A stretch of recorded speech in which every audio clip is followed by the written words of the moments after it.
So the vocal cord parasites that have infected Mother Base. They're ethnic cleansers designed to silence those who don't fit into Skullface's worldview. We can't allow him to have such power. Go over the mission details and get going ASAP.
Out ahead!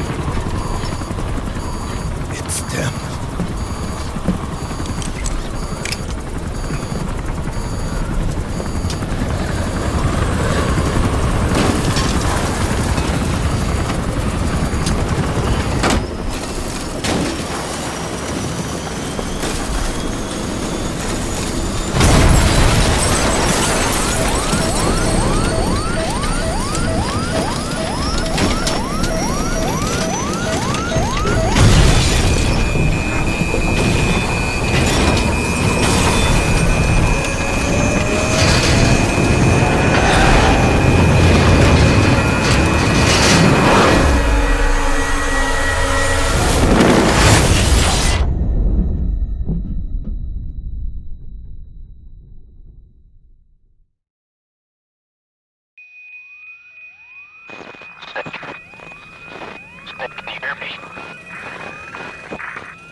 Are you okay?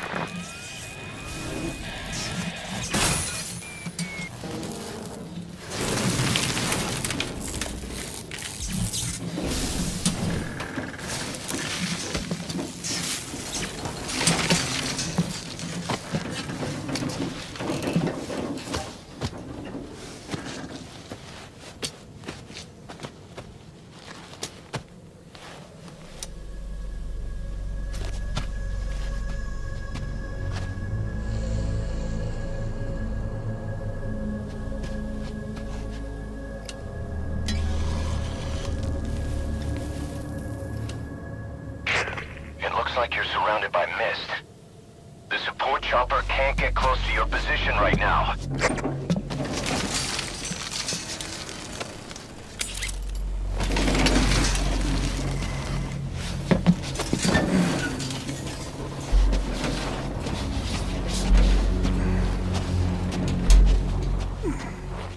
Hurry!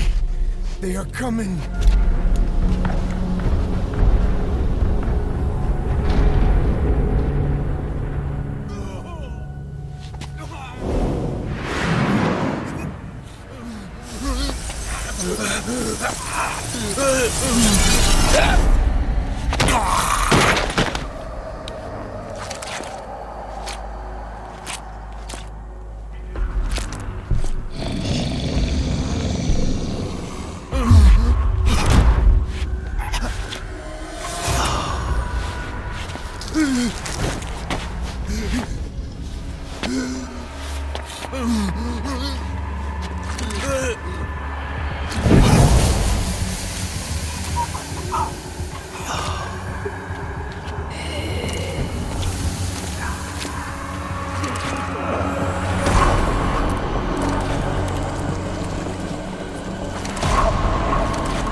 We are their quarry.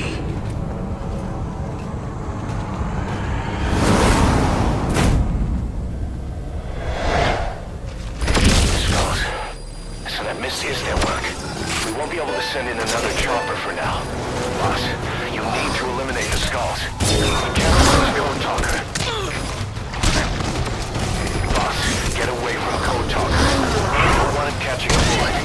Draw the skulls away toward you.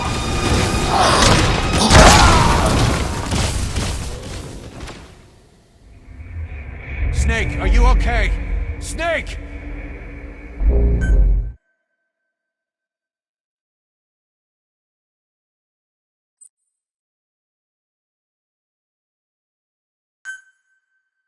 Skulls. So that Misty is their work. We won't be able to send in another chopper for now. Boss, you need to eliminate the skulls. We cannot lose Code Talker.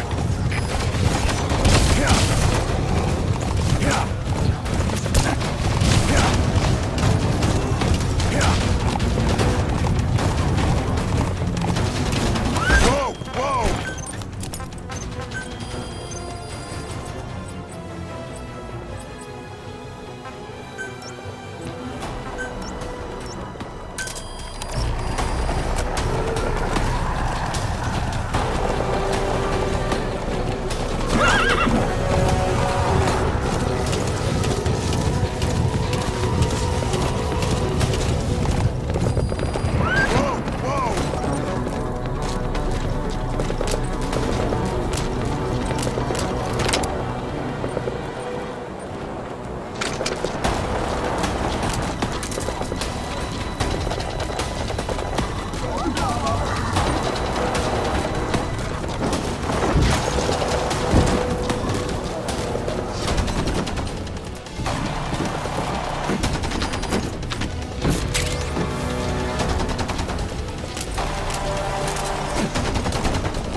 kidding around.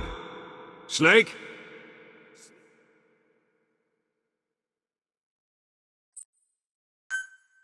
Skulls. So that mist is their work. We won't be able to send in another chopper right now. Boss, you need to eliminate the skulls.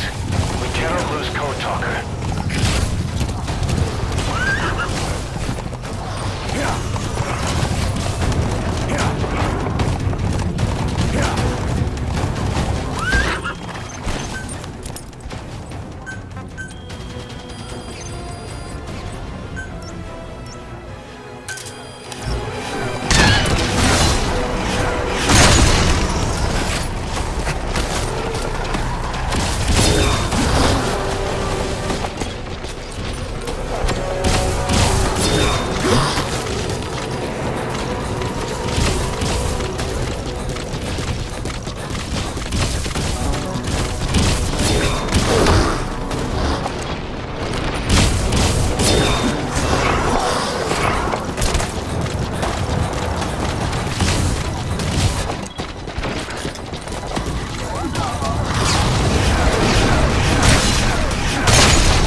Boss, come in. Boss? Boss! Skulls.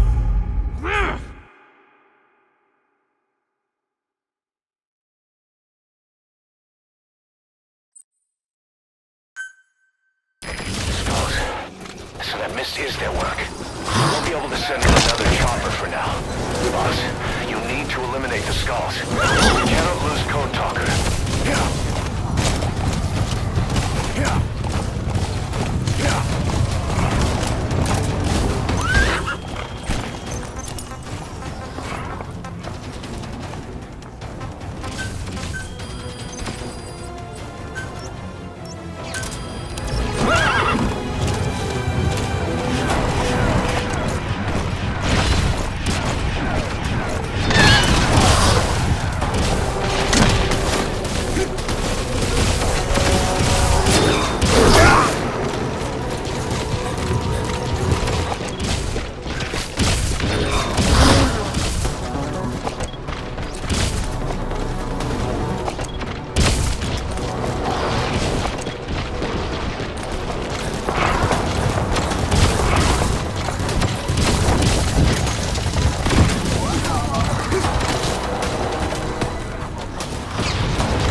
quit kidding around.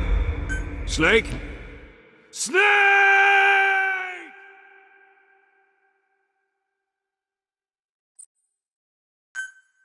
Skulls. So that mist is their work. We won't be able to send in another chopper for now. Boss, you need to eliminate the skulls. We gotta lose Code Talker.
Snake, are you okay? Snake!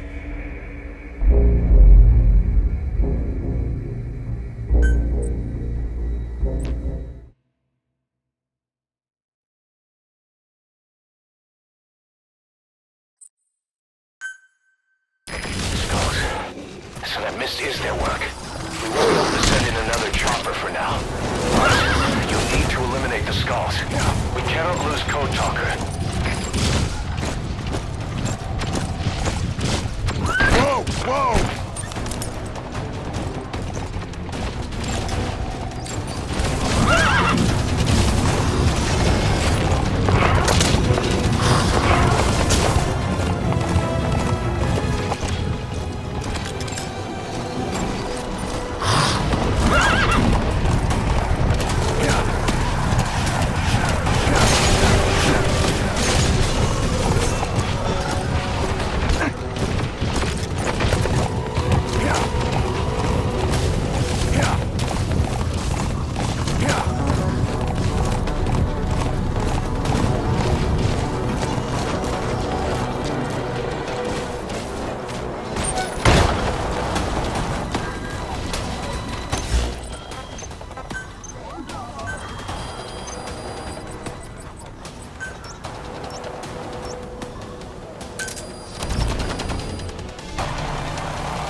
coming too. Roger that.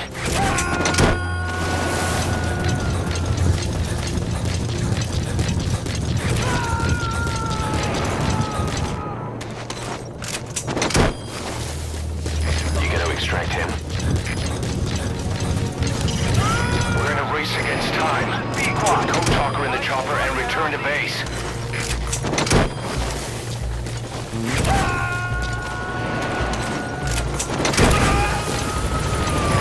This is Pequot. Subject on board.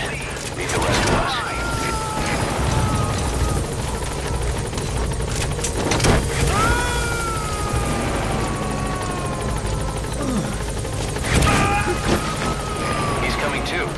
Roger that.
Mission complete, boss.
Skullface is no longer in Africa. The nuclear test was a success. Now they turned their knives on me. Satellites didn't read any test. Neither did seismometers. The detonation test took place 5 years ago in the southern Indian Ocean.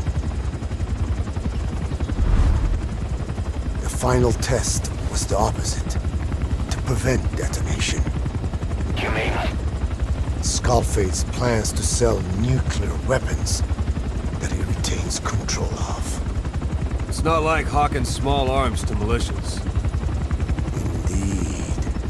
He plans to avoid detection by exporting minerals containing tiny amounts of uranium in the form of metallic Archea. Once on site, the metallic Archea enrich the uranium and weaponize it. Loaded onto all-terrain bipedal machines, they ensure any country, armed group, even the smallest terrorist cell, can become a nuclear power. Bipedal. So that's why they needed Huey. A nuke business to replace the arms business. And Skullface owns the market. The very atmosphere of nukes, anywhere and everywhere. Deterrence on all sides. So that's why he ran a non-detonation test. Yes. Another metallic Archea instantly overrides the criticality generator. It fails safe only he controls.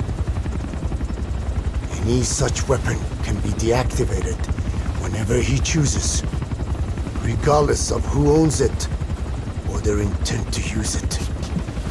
Nukes. Controlled by a man, not a country. If they proliferate, conventional nukes lose all value. Political, military, and economic. The two superpowers become powerless.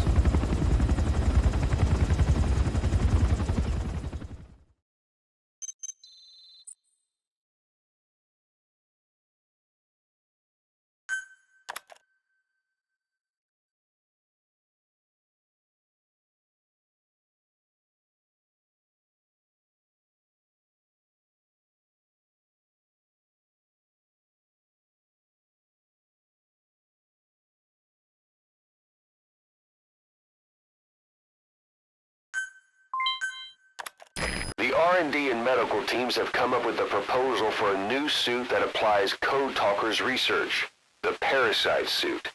Apparently, it can recreate some of the Skull's unusual abilities, but in order to use those abilities, it needs parasites. If you want to wear this suit, you're going to need to get a hold of parasites by extracting skulls.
We need to stop the epidemic at Mother Base.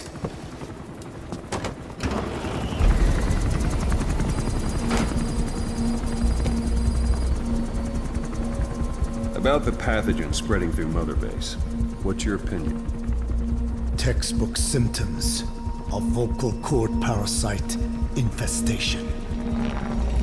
And judging from this casualty list, it is the Kikango strain. Meaning, a breed of parasite that triggers symptoms upon detecting pronunciation specific to Kikango.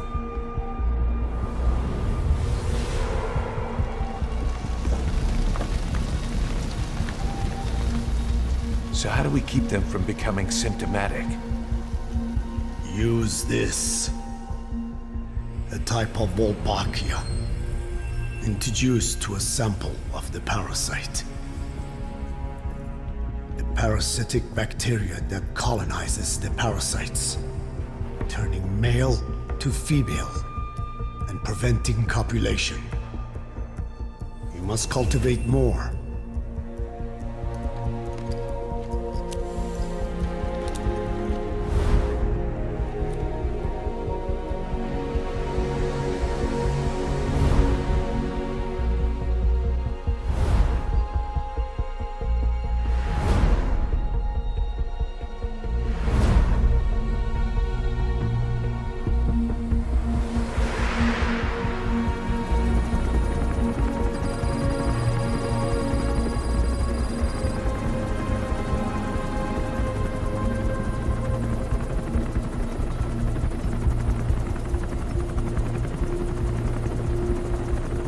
Thanks to Code Talker, we've managed to put a stop to any new vocal cord parasite infections.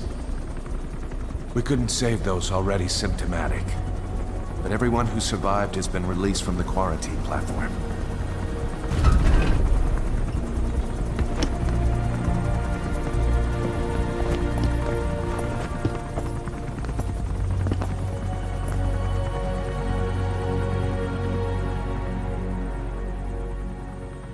Skullface will pay for this.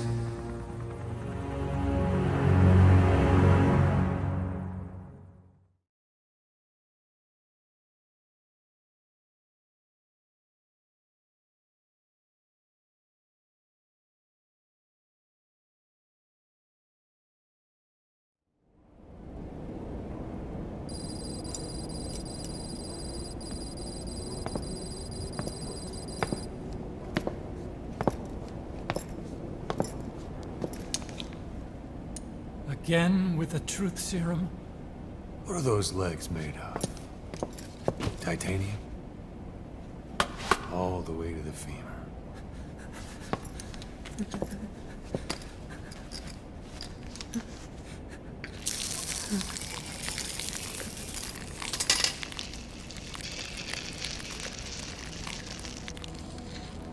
Metallic Archea.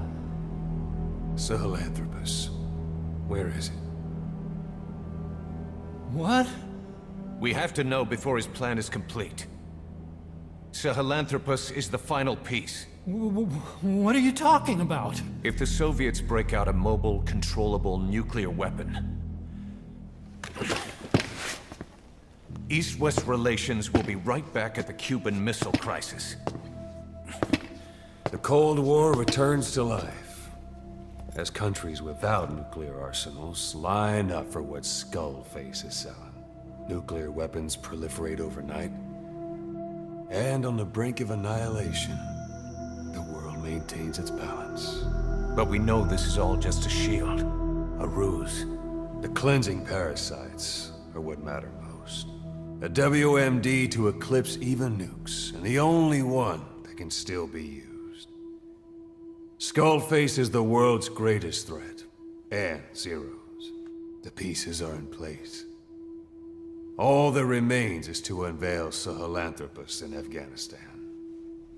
They can't activate it without me.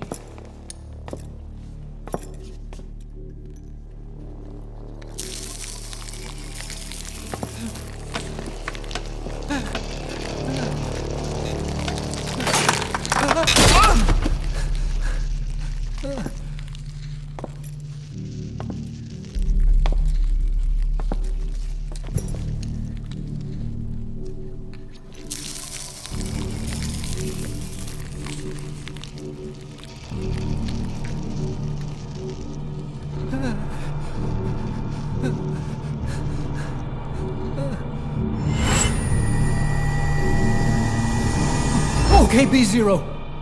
Sahelanthropus is beyond the Soviet base camp, in a lab built by the Soviet philosophers.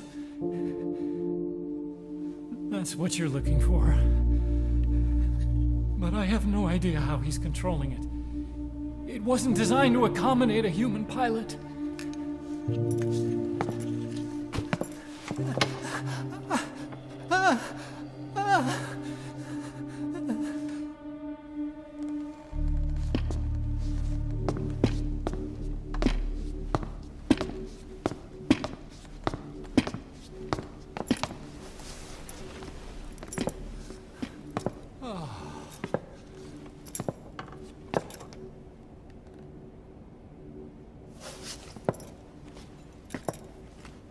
No!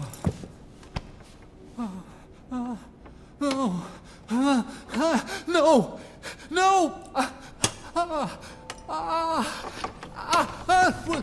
Wait!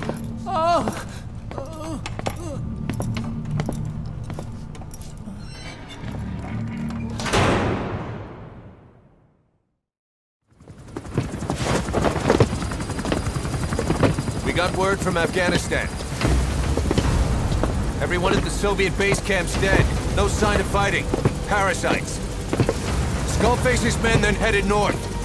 The target is OKB-0. That's where he'll activate Sahelanthropus. Unless we stop him, he'll go down in history a conquering victor. We can't let that happen. Wipe him out. Don't leave any trace of his existence. I'm gonna need backup on this one.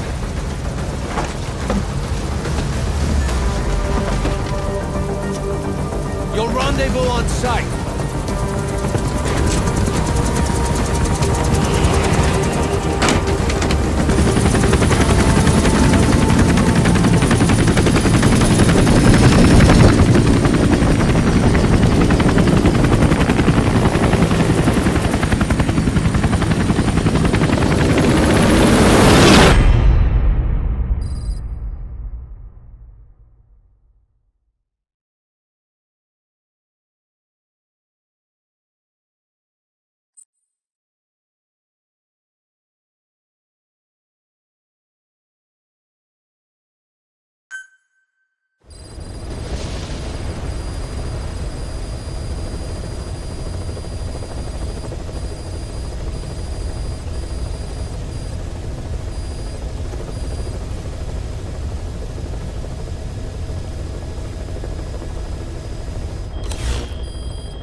About the pathogen spreading through Mother Base. You've seen everything we've got on the outbreak. What's your opinion? Textbook symptoms of vocal cord parasite infestation. And judging from this casualty list, it is the Kikongo strain, meaning a breed of parasite that triggers symptoms upon detecting pronunciation specific to Kikongo. So our Kikongo-speaking staff are at risk? Quite so. He's right. All the victims do speak Kikongo. So they can survive if they just use another language?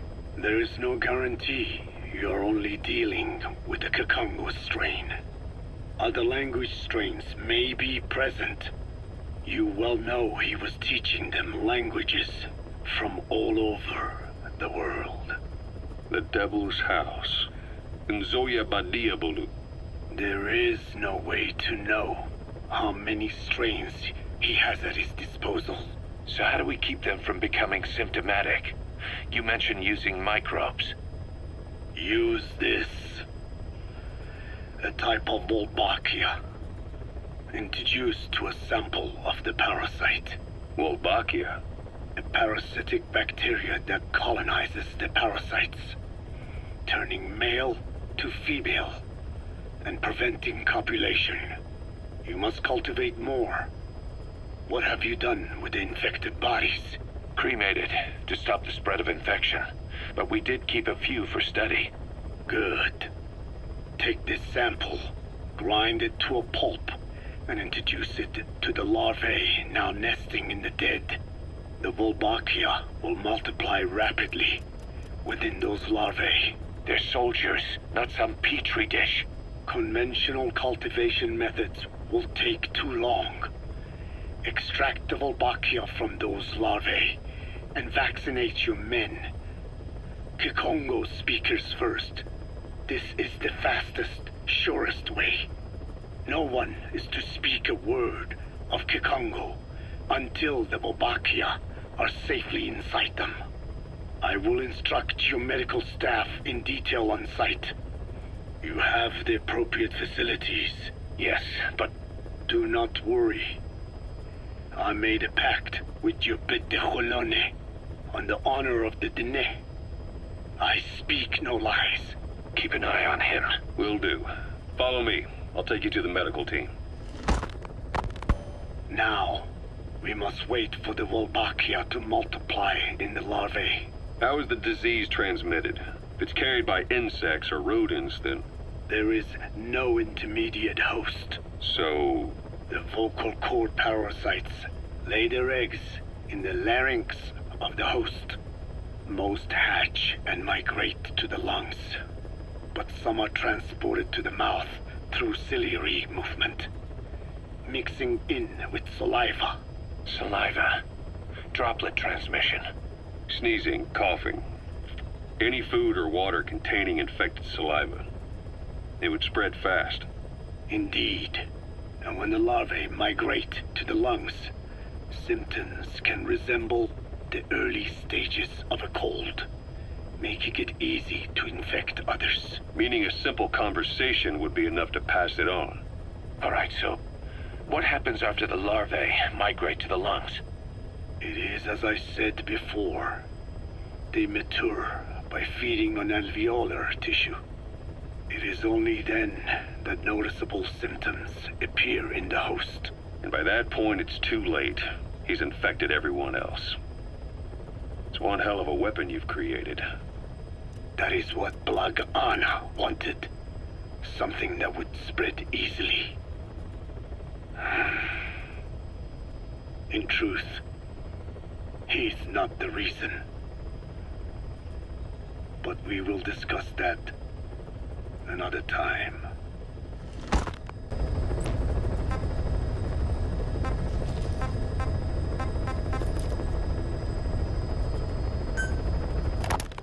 Code Talker, what are the metallic Archea?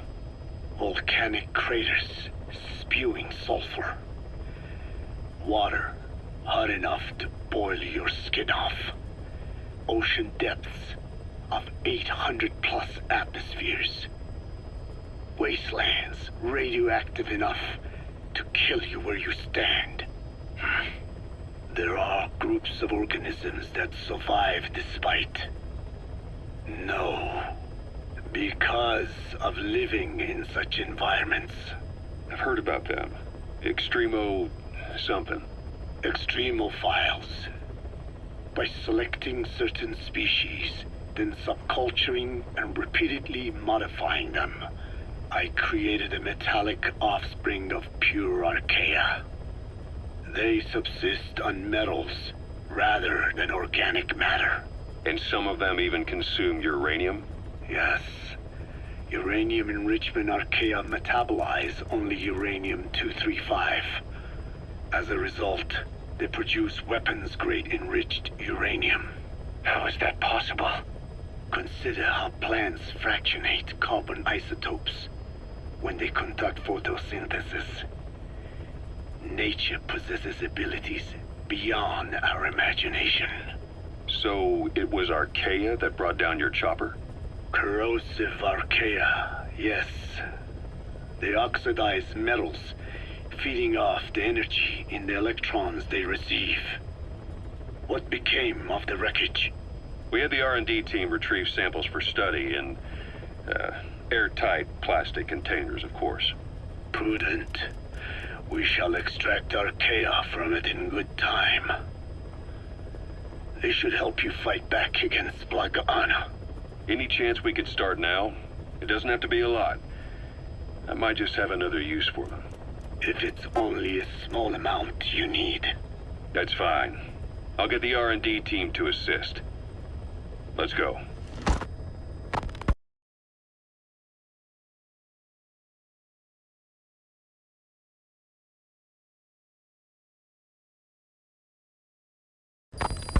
The Wolbachia have multiplied. We're preparing to extract them and begin vaccinating. But is this really the only way? Sure, it'll prevent infection, but the cost... You would rather remove their vocal cords? No. Tactical communication's a linchpin of what we do. What if we were to ban the use of Kakongo? Insufficient. First, there's no guarantee that only the Kikongo strain is here. Second, There is the matter of how the parasites lay their eggs. Before they can copulate, they must be exposed to the pronunciation of a specific language for a period of time, like a container filling with water. But the duration between when the container is full and when the copulation actually begins varies from case to case. In other words, even if the infected stop speaking as a countermeasure, it may already be too late. The only true solution is to prevent copulation through the Wolbachia, or by physically removing the affected tissue. Do any anti-parasitics work? It sounds as though you have already tried. Yeah. We tried every one there is, and nothing. I have yet to find a medicine that can remove the parasites. At best, it temporarily covers their ears. Why is that? Because the parasites are companions to us. To remove them inevitably harms the host. Companions? More than you think. And this is why the human immune system cannot eliminate them.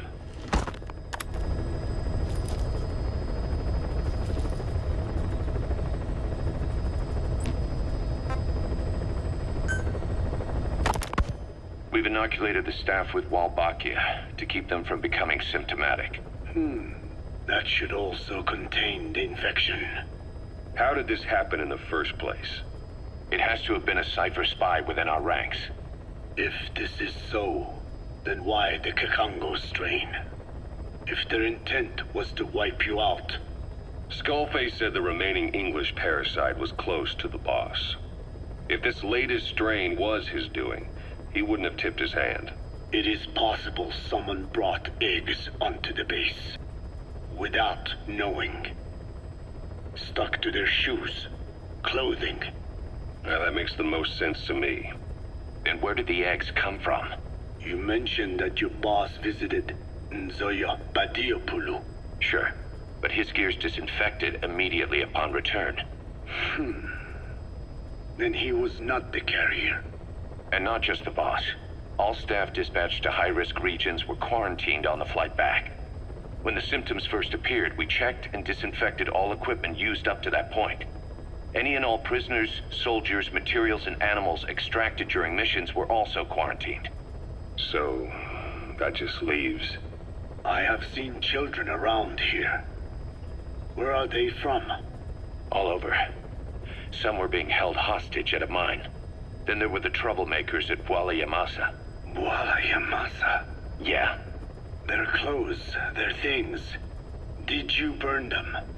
They're just kids. We couldn't. And besides, not one of them's shown symptoms. The parasites don't infect prepubescent hosts. Their vocal cords are not fully developed. Well, if infection doesn't occur in children... It is possible they carried eggs on their clothes, and the infection spread from them. Check the kid's stuff. I doubt there is any trace left by now. But if there is, some of those kids must be close to hitting puberty. How could we have missed this? The name Bwala Yamasa got quite a reaction from you. I'm guessing the Kakongo strain was released in that village. Cypher used that region to experiment with vocal cord parasite transmission. The Kakongo strain. The settlements around the refinery upstream of Bwala Yamasa were the proving grounds. They would infect one villager, then record transmission speed. Dangerous work. If they failed to contain the infection, it would slip into the surrounding regions. At which point the world found out about the parasites, making them useless as a weapon. Incredible they'd risk such a thing. The test site was densely populated too. A terrible place for such experiments. No doubt, They thought burning everything would wipe away all traces. The settlements were covered in oil anyway. Who would wonder if one day they caught fire? And so it did. They burned it all, living and dead. Those remains. But they miscalculated. Transmission speed was far faster than anticipated. It may have been the temperature, or hygiene standards, or perhaps the parasites reacted quickly to Kikongo. Whatever the reason, nearly all villages were swiftly infected, and the settlements reduced to mounds of corpses. Making matters worse, the dry season was ending. When it came time to burn the village, the Moneni River had swelled. Many of the bodies were waterlogged. Meaning they didn't burn completely.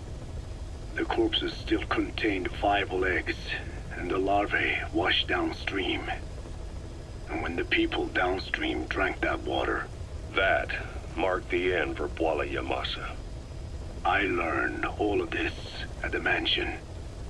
I warned him of the risk of eggs getting out. And? We are prepared for any eventuality.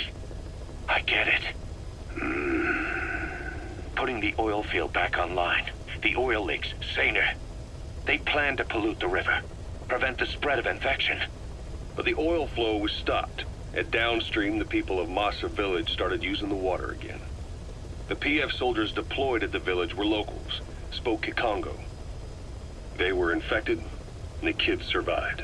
I've heard enough. And who stopped the flow of oil? Don't. We did. That confirms it.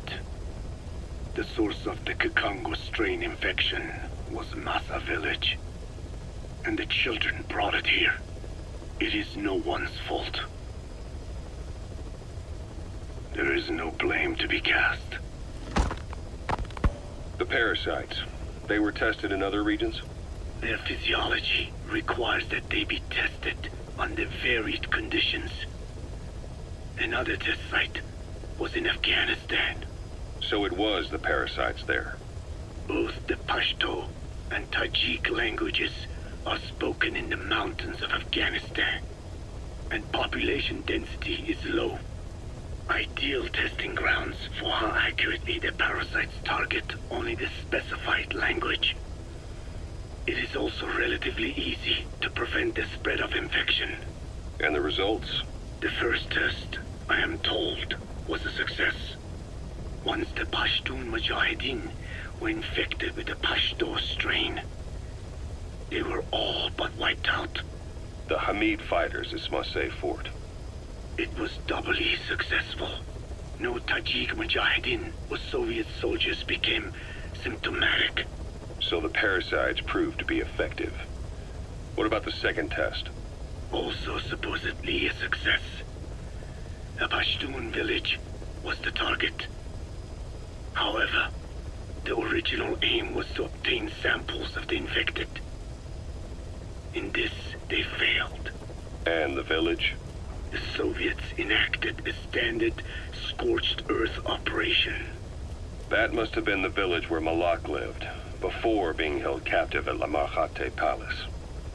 Having had more time to think on it, the details shared with me may have been false. They are madmen who would do anything to cover up the truth. They certainly seem to like tossing their problems in the fire. As a boy, Skullface's life went up in flames. Perhaps that is what fuels his fixation with fire. Your Wolbachia stopped the infection all right, but I still don't get it. How can a few bacteria change males to females? I know they're only bugs, but... It is not such a rare thing in the natural world. Many insects and nematodes are infected with Wolbachia. But why? They nest in the cell cytoplasm of the host, even in the egg cells, with the result that the offspring are born infected. Mother-to-child transmission. However, Wolbachia cannot nest in sperm because they do not have cytoplasm. So even a successful infection of a male ends after a single generation. This means the Wolbachia must resort to maximizing the population of infected females. Sounds like an ethnic cleansing campaign on a tiny scale.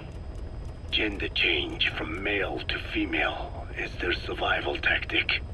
So more females means more Wolbachia carriers so it can keep thriving in the following generations. But the parasites in a human host are supposed to be a mating pair. If there's no male, there'll be no offspring at all. It's killing itself. Slow down. This tactic is intended for environments where a single male can copulate with multiple females. Originally, the Wolbachia did not infect the vocal cord parasites. I created a mutated strain, modifying the Wolbachia so that it could infect monogamous pairs. The Wolbachia's greatest multiplying tactic, the male-to-female change, worked against itself in the monogamous parasites, just as you said.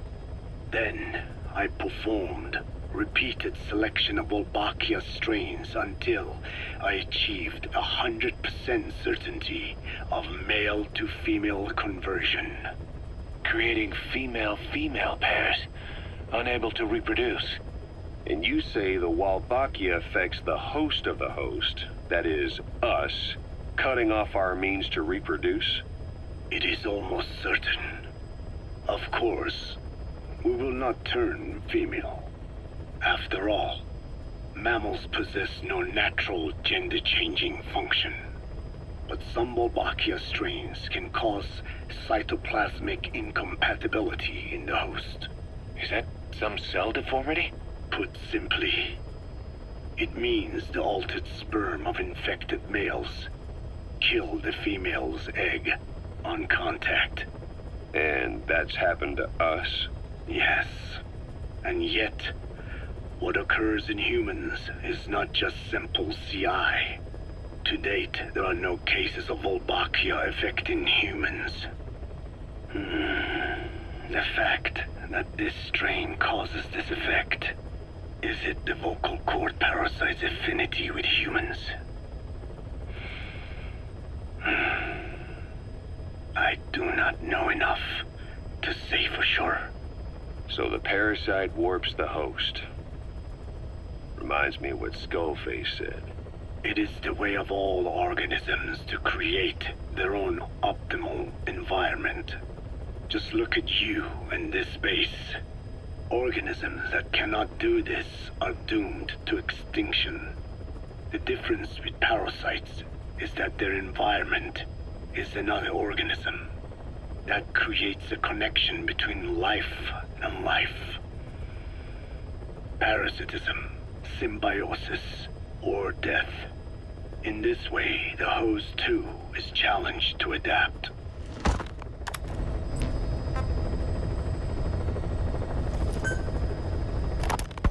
About this OKB-0 Emmerich was talking about.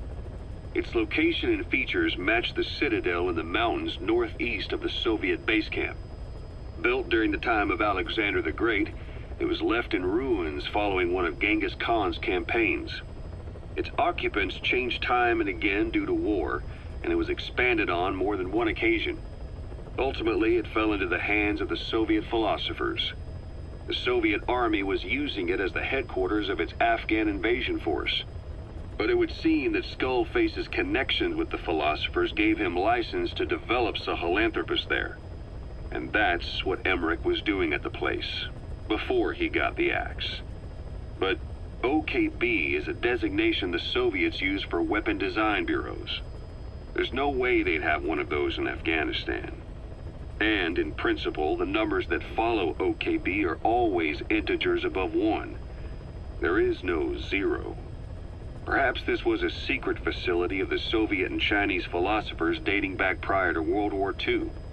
Though it's more likely Skullface just picked a fake name that more or less fit the Soviets' pattern. He doesn't go there often, but he sure as hell won't miss this. They use the heliport on top of the tower for his visits. Start by heading for the heliport, then wait for your chance to make contact with Skullface. It seems Sahelanthropus's armor is made from depleted uranium. That offers some serious protection. The US military is planning on using it for its main battle tanks, too. Maybe that's where Emmerich got the technology. Uranium? They're using nuclear fuel for armor now? No. What they use for nuclear fuel is uranium-235, which is extracted from natural uranium. Depleted uranium is a byproduct of that process. Sort of like the leftovers, I guess. The garbage. Uranium-235 makes up 0.72% of natural uranium, whereas depleted uranium contains only 0.2%. What are the benefits of using it for armor? It's a pretty short list. Uranium's a heavy metal, like lead, meaning it can hold a greater amount of kinetic energy. But it also boasts a hardness closer to tungsten. That makes it an ideal material to use for, say, armor-piercing ammunition penetrators. But it's not the best choice for armor. Its volume is less than that of ceramics, but for an equal weight, you could end up with less protection. So why use it then? According to Emmerich, it came down to him being unable to source ceramics technology from a manufacturer. Plus, given that it's an upright walking vehicle, he wanted to reduce the bulk of certain areas. Despite all that, depleted uranium still makes for some tough armor, and Emmerich says it's been proven in live fire tests. It stops most Soviet tank shells. South Africa was previously suspected of developing nuclear weapons. It already had a conspicuous presence at the UN because of apartheid and its armed expansionism. But when neighboring Angola and Mozambique became socialist countries in '74, South Africa felt hounded into a corner. So it accelerated its nuclear program to protect itself. 3 years later, the Soviets discovered a test facility, and 2 years after that, an American satellite observed a flash in the southern Indian Ocean. It said this was South Africa conducting a nuclear test with the help of a certain ally. Skullface used the situation in South Africa to get this ally to lend a hand. They both wanted nukes, so it was a mutually beneficial relationship. On the surface, anyway. I figure South Africa started getting serious about nuclear weapons production in '75. In '74, the government was still able to get by with bluffing that it had a nuclear arsenal. But the year after, word spread that an independent armed group in the Caribbean was crushed by Cypher for possessing a WMD. That's right, boss. What happened to you and your men was the reason South Africa decided to push ahead with nuclear development. A force independent of any country getting its hands on a nuke. That was a threat to the existence of countries everywhere. It wasn't just South Africa. Your presence pushed a lot of countries to get nukes. The world was scared of you. You were a threat to more than just the Cold War. If nations are gears in a machine, you had the power to smash them loose and watch the whole world grind to a halt. Emmerich uses externally powered legs of his own design. It's bionics technology, a product of the US military's failed attempt to develop a powered exoskeleton. All the wearer has to do is apply a little force, and the actuators continue the movement in that direction. But his legs are unique. Instead of using a hydraulic mechanism, the actuators run off metallic Archea. That increases the actuator's reaction speed and also enables him to lock and release the joints at will. The legs are a nifty little gadget, but they have two clear weaknesses. First, they're dependent on external power, maybe because he built them knowing he couldn't leave his lab. There's no internal battery. That's why they won't work if they aren't plugged in. Second, and this is more than just a weakness, the legs are directly connected to his bones. Could be to minimize signal loss in the orders output to the legs and the drive response from them. Either way, Emmerich has used bolts to attach load-bearing parts directly to his femurs, probably by mimicking surgical treatment for compound fractures and the like. But the end result is those legs and his body are fused together, and that appears to be how he's able to move them so precisely. But that also means that any shock to the legs would be delivered right to his bones by way of those bolts. The same is true if he encounters the corrosive metallic Archea. If the corrosive Archea ate into the exposed bolts, they'd reach the endoskeleton parts and eat through them too in the blink of an eye. The doctor's bones are full of holes to accommodate all the bolts. They're like sponges. If he were to lose the reinforcing parts, even the tiniest bit of force or weight would snap his bones. So when I dangled those corrosive metallic Archea in front of him, he realized straight away what would happen. Life wouldn't be worth living if he lost those legs of his. I'd bet that is what the doctor fears the most. I just helped him imagine what it would be like. Thanks to that, I got the information we needed without either of us getting hurt. You know how he is. He's probably already over the shock. The better you know your adversary, the easier it is for you to get information from them. And vice versa.